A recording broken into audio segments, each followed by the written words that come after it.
एक बार फिर स्वागत है आपका अभ्यास क्लासेस के YouTube चैनल में। आज के अपने हम इस बैंकिंग अवेयरनेस की क्लास में एक ऐसे टॉपिक के बारे में डिस्कस करने जा रहे हैं जो ना सिर्फ हमारे एग्जाम के लिए काफी इंपॉर्टेंट है बल्कि वो हमारा जनरल नॉलेज भी काफी एनहेंस करेगा।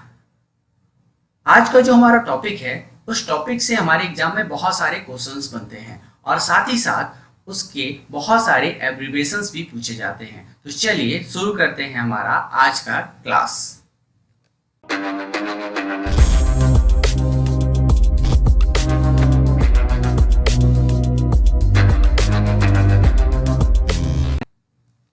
आज के अपने इस क्लास में हम देखेंगे ट्रांसफर सिस्टम इन इंडिया।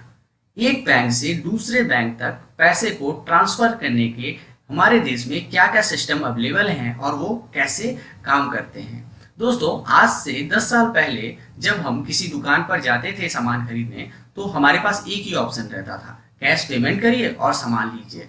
लेकिन अभी 2 साल पहले से हम एक ऐसे सिस्टम से जुड़ गए हैं जो हमारे इस समस्या को काफी हद तक सॉल्व कर चुका है। अगर हमारे पास कैश नहीं भी होता है तो हम उस दुकान पे रखे यूपीआई कोड को स्कैन करते हैं या फिर उसके मोबाइल नंबर को यूज करके फंड ट्रांसफर इजीली कर सकते हैं। और ये मैटर भी नहीं करता है कि वो जो अकाउंट है वो किस बैंक का है, ये सब पॉसिबल हो पाया है यूपीआई के माध्यम से। तो आइए समझते हैं कि यूपीआई क्या है, एनईएफटी क्या है, आरटीजीएस क्या है, आईएमपीएस क्या है और इसके यूज क्या क्या है और कहाँ कहाँ ये यूज होते हैं और इनके लिमिटेशंस क्या हैं। तो चलिए स्टार्ट करते हैं। तो दोस्तों, आइए पहले समझते हैं फंड ट्रांसफर एक बैंक से दूसरे बैंक तक कैसे होता है। सपोज कि एक एसबीआई की ब्रांच है जो दिल्ली में लोकेटेड है और एक पीएनबी की ब्रांच है जो लखनऊ में लोकेटेड है। कोई एक कस्टमर ए जिसका अकाउंट एसबीआई में है वो बी के अकाउंट में कुछ फंड ट्रांसफर करना चाहता है और बी का अकाउंट पीएनबी में है। अब ए इन 4 माध्यमों से पैसा भेज सकता है, या तो वो आरटीजीएस करे या एनईएफटी का यूज करे या आईएमपीएस का यूज करे या यूपीआई का यूज करे।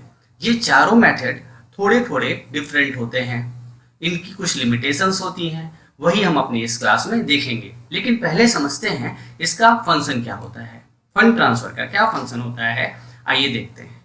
ए इस केस में रेमिटर होगा और बी बेनिफिशियरी होगा। रेमिटर जिस अकाउंट से पैसा भेजेगा और जिस अकाउंट में पैसा भेजेगा उसको कुछ डिटेल्स चाहिए होंगी। वो डिटेल होंगी name of beneficiary, IFS code और बेनिफिशियरी का अकाउंट नंबर। ये 3 मैंडेटरी डिटेल्स होंगी और बैंक अपने अकॉर्डिंग कुछ कुछ और डिटेल्स बेनिफिशियरी की लेते हैं। इसी माध्यम से ए इस बी के अकाउंट में पैसा भेजेगा। आइए समझते हैं अब ये जो मेथड्स हैं वो कैसे काम करते हैं। पहले देखते हैं आरटीजीएस। तो आरटीजीएस का फुल फॉर्म होता है real time gross settlement. Real time gross settlement, जैसा कि नाम से ही क्लियर हो जा रहा है कि इसका जो सेटलमेंट होगा वो रियल टाइम में होगा। मतलब एट अ इंस्टेंट आप यहां से पैसे को डेबिट करेंगे और वो अगले ही पल बेनिफिशियरी के अकाउंट में क्रेडिट हो जाएगा। इसका यूज एक बैंक से दूसरे बैंक तक फंड को ट्रांसफर करने के लिए किया जाता है और डेबिट और क्रेडिट दोनों रियल टाइम बेसिस पे होता है। जैसे ही आप यहां से डेबिट करेंगे बेनिफिशियरी का अकाउंट क्रेडिट हो जाएगा। और जो ये आरटीजीएस होता है वो ट्रांजैक्शन बाय ट्रांजैक्शन होता है। लेट्स सपोज कि हमने 10:05 AM पे एक फंड ट्रांसफर इनिशिएट किया तो वो 10:05 पे ही वो वहां क्रेडिट भी हो जाएगा। जैसे ही हमने 10:05 AM पे ये फंड ट्रांसफर इनिशिएट किया, सेम इसी तरह उसी टाइम 10:05 पे ही ये बेनिफिशियरी के अकाउंट में क्रेडिट भी हो जाएगा। मतलब ये ट्रांजैक्शन बाय ट्रांजैक्शन होता है।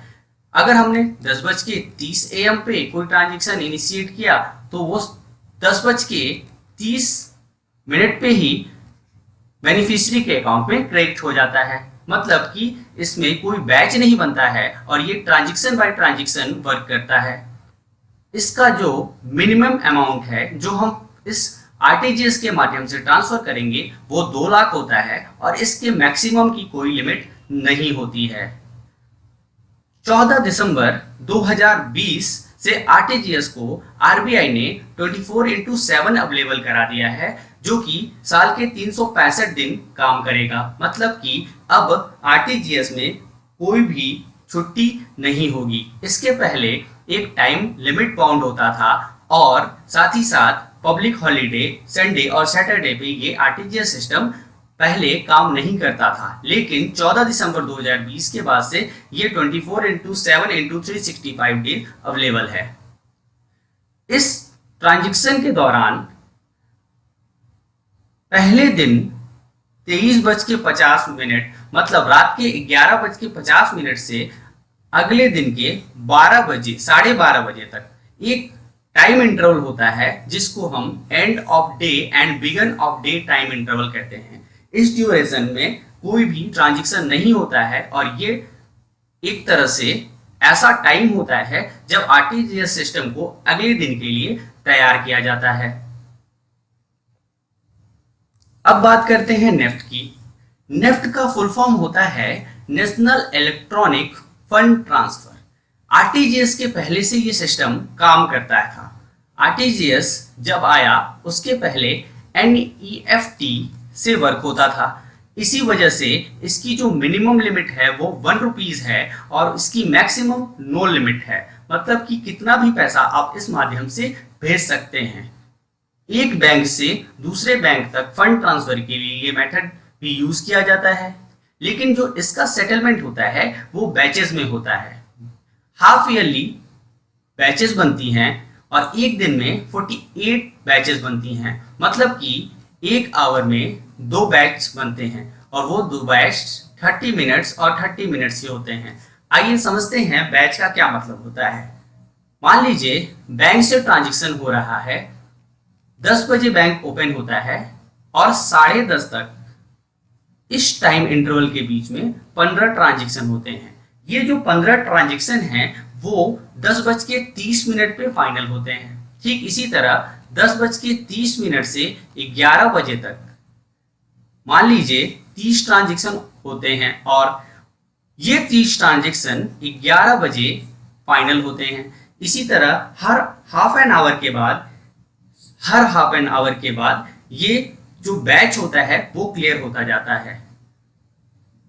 6 दिसंबर 2019 से नेफ्ट जो है ये भी 24/7 अवेलेबल है और साल के 365 दिन अवेलेबल है। मैक्सिमम 24 आवर्स का समय लग सकता है इसके अमाउंट को क्रेडिट होने के लिए। लेट्स सपोज कि आज 10 बजे कोई ट्रांजैक्शन हुई, 10 बजे सुबह कोई ट्रांजैक्शन हुई तो अगले दिन मैक्सिमम टाइम होगा अगले दिन के नेक्स्ट डे के 10 AM मैक्सिमम टाइम होगा। जनरली ये हाफ एन आवर में तो हो जाती है, लेकिन अगर मैक्सिमम टाइम लगता है तो वो नेक्स्ट डे के 10 AM मतलब मैक्सिमम 24 आवर में इसका सेटलमेंट हो जाता है। अब बात करते हैं एनपीसीआई की। ये जो हमने अभी एनईएफटी और आरटीजीएस देखा, ये एनईएफटी और आरटीजीएस आप इंटरनेट बैंकिंग, मोबाइल बैंकिंग या फिर ब्रांच जाके बैंक की अपने ब्रांच जाके इनिशिएट करा सकते हैं। लेकिन अब एनपीसीआई के आने से बहुत रिवॉल्ट आया है इस डिजिटल पेमेंट के मेथड में। तो पहले समझते हैं एनपीसीआई क्या होता है। एनपीसीआई का फुल फॉर्म अक्सर करके एग्जाम में पूछा जाता है। इसका फुल फॉर्म होता है national payments corporation of India. NPCI एक ऐसी ऑर्गेनाइजेशन है जो रिटेल पेमेंट्स और सेटलमेंट का काम करती है और ये आरबीआई और आईबीए के ओनरशिप में काम करती है। इसका हेडक्वार्टर महाराष्ट्र में है और इसके जो नॉन एग्जीक्यूटिव से चेयरमैन हैं वो विश्व मोहन महापात्रा हैं और इसके एमडी और सीईओ दिलीप आसबे हैं। एनपीसीआई कई सारे प्रोडक्ट्स लॉन्च कर चुका है। आइए उन प्रोडक्ट्स को देखते हैं। यूपीआई, जी हाँ, जो यूपीआई हम बहुत ही रैपिडली यूज करते हैं वो यूपीआई एनपीसीआई के अंदर ही आता है और एनपीसीआई का ही एक प्रोडक्ट है। एनपीसीआई ने ही यूपीआई डेवलप किया है। यूपीआई क्या है और इसका फुल फॉर्म क्या है? यूपीआई का फुल फॉर्म होता है यूनिफाइड पेमेंट इंटरफेस। ये एक पेमेंट इंटरफेस है जो सभी ट्रांजैक्शन मोबाइल के थ्रू, मोबाइल एप्लीकेशन के थ्रू एनेबल करता है। इसके लिए आप मोबाइल में एक ऐप डाउनलोड करते हैं भीम, और इसी से यूपीआई के सारे ट्रांजैक्शन होते हैं। यूपीआई ट्रांजैक्शन करने के लिए जो ऐप आप यूज करते हैं उसमें लॉगिन करने के लिए एम पिन की जरूरत होती है और उसमें ट्रांजैक्शन करने के लिए एक यूपीआई पिन की जरूरत होती है जो 4 या 6 डिजिट का होता है। ये यूपीआई 24/7 और 365 डेज अवेलेबल है। आप रात को 12 बजे, चाहे सुबह 6 बजे, चाहे आप 24 घंटे में कभी भी आप ट्रांजैक्शन इनिशिएट करेंगे और रियल टाइम में ये ट्रांजैक्शन आपके अकाउंट से दूसरे के अकाउंट तक पहुंच जाता है। हर एक बैंक का अपना एक यूपीआई ऐप होता है। हर बैंक ने अपना एक यूपीआई ऐप डेवलप किया है, लेकिन ये सारे ऐप एक सिंगल यूपीआई प्लेटफॉर्म पे काम करते हैं जो कि एनपीसीआई द्वारा डेवलप किया गया है। मान लीजिए कोई बैंक है, कोटक महिंद्रा बैंक है और एक एचडीएफसी बैंक है, एक पीएनबी है, एक एसबीआई है। ये सारे बैंक अपने अपने यूपीआई के ऐप लेकर आए हुए हैं, लेकिन ये जो ऐप हैं ये हैं तो अलग अलग, लेकिन ये जो वर्क करते हैं वो एक सिंगल प्लेटफॉर्म पे वर्क करते हैं जो कि है यूपीआई। यूपीआई में एक वर्चुअल आईडी का कॉन्सेप्ट होता है। वर्चुअल आईडी क्या होता है? ये डिफरेंट टाइप की आईडीज हैं जो डिफरेंट यूजर की अलग अलग होती हैं, जिसका एग्जांपल मैंने यहाँ आपको दिया है। जैसे हर एक बैंक अपना एक यूपीआई आईडी देता है। जैसे मान लीजिए यहाँ पे ये कोई कोड हो गया @ और यहाँ पे यूपीआई, यहाँ पे एसबीआई भी होता है, यहाँ पे एचडीएफसी भी होता है। मतलब @ के बाद आपको आइडेंटिफाई करने के लिए उस बैंक का नाम भी दिया जाता है। नेक्स्ट देखते हैं।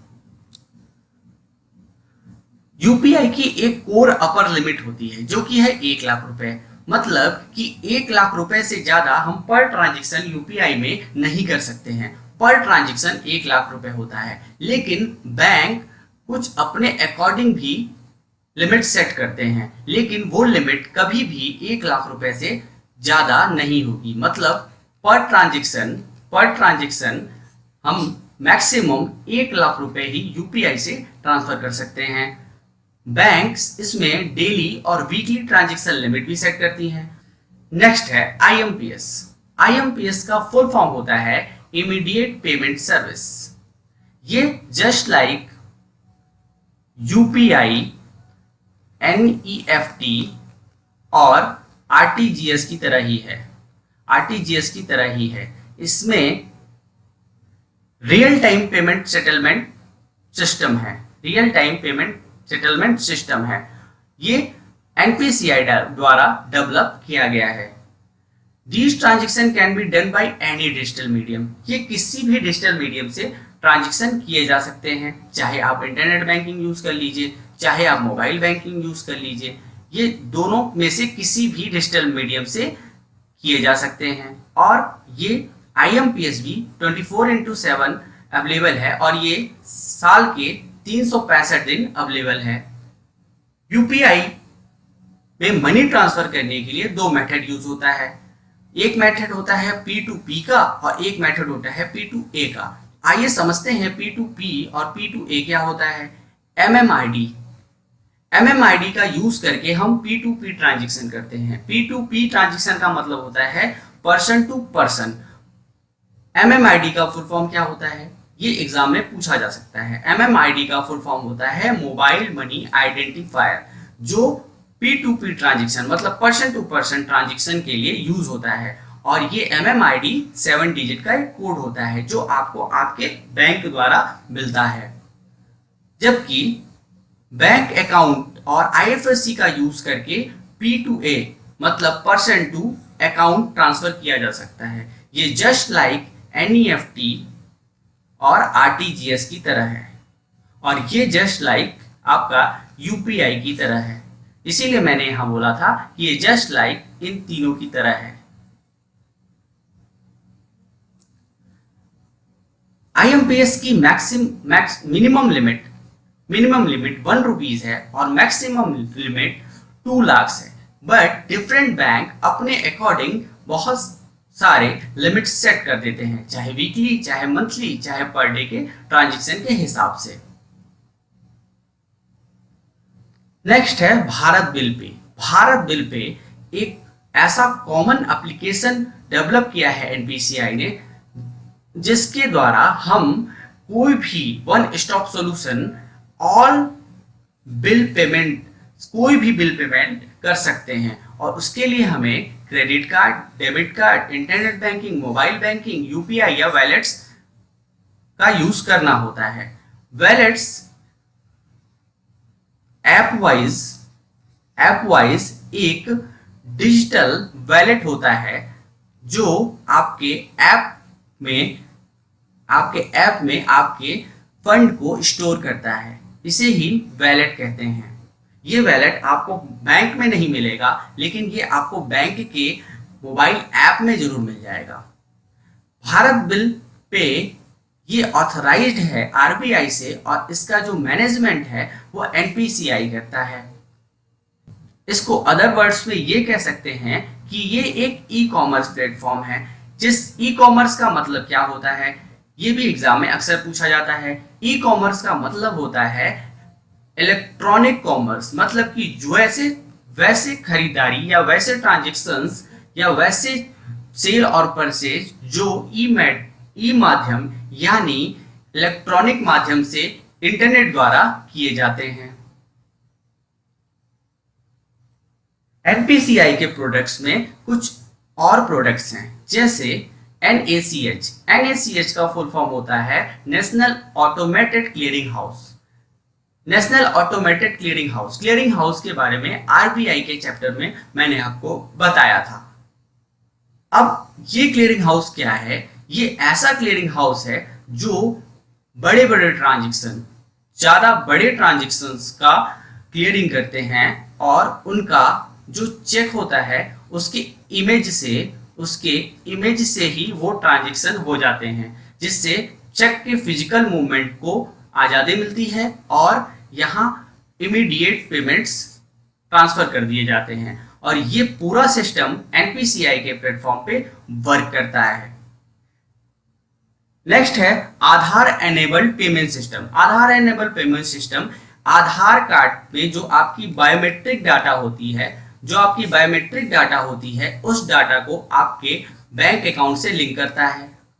मान लीजिए एक आधार है, उसको हमने किसी बैंक अकाउंट से लिंक कर दिया। अब ये जो आपका आधार का डाटा है वो बैंक अकाउंट से लिंक्ड है। अब आप किसी भी सेंटर पे जाते हैं, किसी भी BC पॉइंट या कहीं भी किसी दुकान पे जाते हैं जहां AEPS एनेबल्ड है, तो इसी आधार के बायोमेट्रिक से आपके बैंक से वो पैसे डेबिट कर लिए जाते हैं। ये आधार एनेबल्ड पेमेंट सिस्टम आज के समय में काफी ज्यादा पॉपुलर है।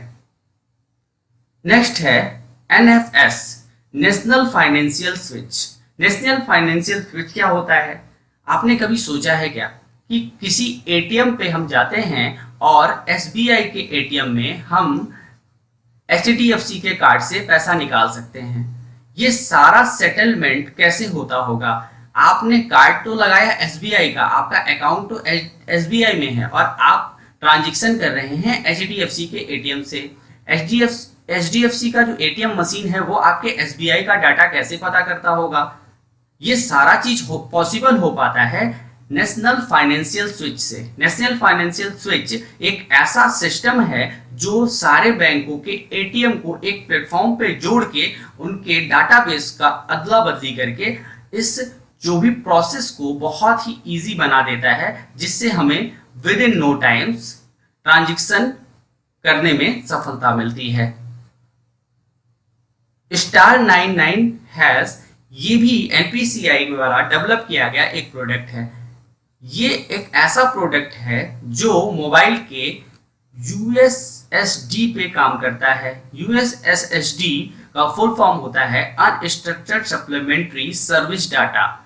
इससे हम बैंक के कुछ कॉमन ट्रांजैक्शन कर सकते हैं, जैसे बैलेंस इंक्वायरी, चेक इंक्वायरी, ये सारी चीज हम कर सकते हैं। आपने देखा होगा जब पहले हमारे पास बेसिक मोबाइल्स हुआ करते थे तो उसमें हम स्टार 123 हैश स्टार 123 हैश दबाकर बहुत सारे ऑप्शन पा जाते थे 1 2 3 और 4। उसके बाद कोई एक ऑप्शन रिप्लाई करने पे हमें वहां से मैसेज बैक मिलता था, जिससे हम पता लगा पाते थे कि हमारा बैलेंस क्या है या कुछ। सेम वही सिस्टम यहाँ पे NUUP प्लेटफॉर्म पे जो कि स्टार 99 हैश है, ये एनपीसीआई ने डेवलप किया है। आप किसी भी बैंक का बैलेंस पता करना चाहते हैं तो वो जो उस मोबाइल नंबर से आप ये नंबर डायल करेंगे और वो नंबर आपके बैंक अकाउंट से लिंक होगा और उसका बैलेंस आपके मोबाइल पे मैसेज के थ्रू